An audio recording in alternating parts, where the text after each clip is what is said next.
NDA కూటమి ప్రభుత్వంలో తప్పులు చేసిన వారిపైన కేసులు ఉంటాయని గుంటూరు పశ్చిమ ఎమ్మెల్యే గల్లా మాధవి స్పష్టం చేశారు. గుంటూరులోని 21, 28 డివిజన్లో సీసీ రోడ్లు, డ్రైన్ల నిర్మాణం కోసం సోమవారం ఎమ్మెల్యే శంకుస్థాపన చేశారు.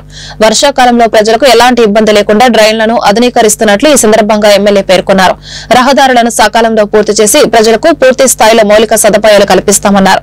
వైసీపీ ప్రభుత్వంలో మంత్రులు, ఎమ్మెల్యేలుగా పనిచేసిన వారు విచ్చలవిడిగా అవినీతి అక్రమాలకు పాల్పడ్డారని ఎమ్మెల్యే గల్లా మాధవి ఆరోపించారు.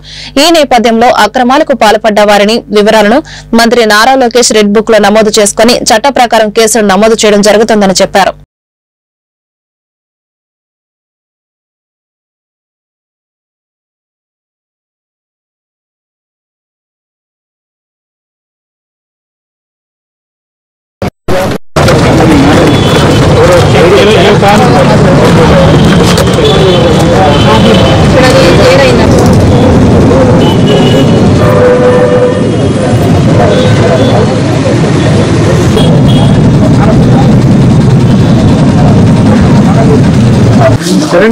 చూడన్న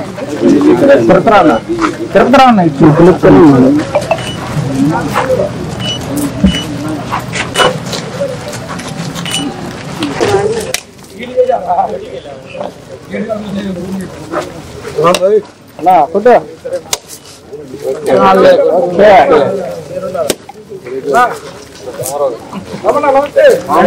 అవినీతి పరులు అందరినీ ఒక బుక్ లో రాసుకుంటాం. ఈ రోజు పలానా కుక్కల సమస్య ఉంది, దోమల సమస్య ఉంది, డ్రైన్ సమస్యలు ఉన్నాయి అని నేను ప్రతిరోజు ఎక్కడికైనా వెళ్ళిన చోట ఒక బుక్ లో రాసుకుంటాను. సమస్యల్ని రాసుకుంటాం. ఎక్కడైనా అవినీతి జరిగింది, పలానా ఎంప్లాయీ సరిగ్గా లేడు, పలానా సచివాలయంలో ఇక్కడ పనులు చేయట్లేదు, పలానా ఇంజనీరింగ్ విభాగంలో ఉన్న సోకాల్డ్ ఏఈఓ డిఈఓ ఇక్కడ పని చేయట్లేదని వాళ్ళ గురించి రాసుకుంటాం.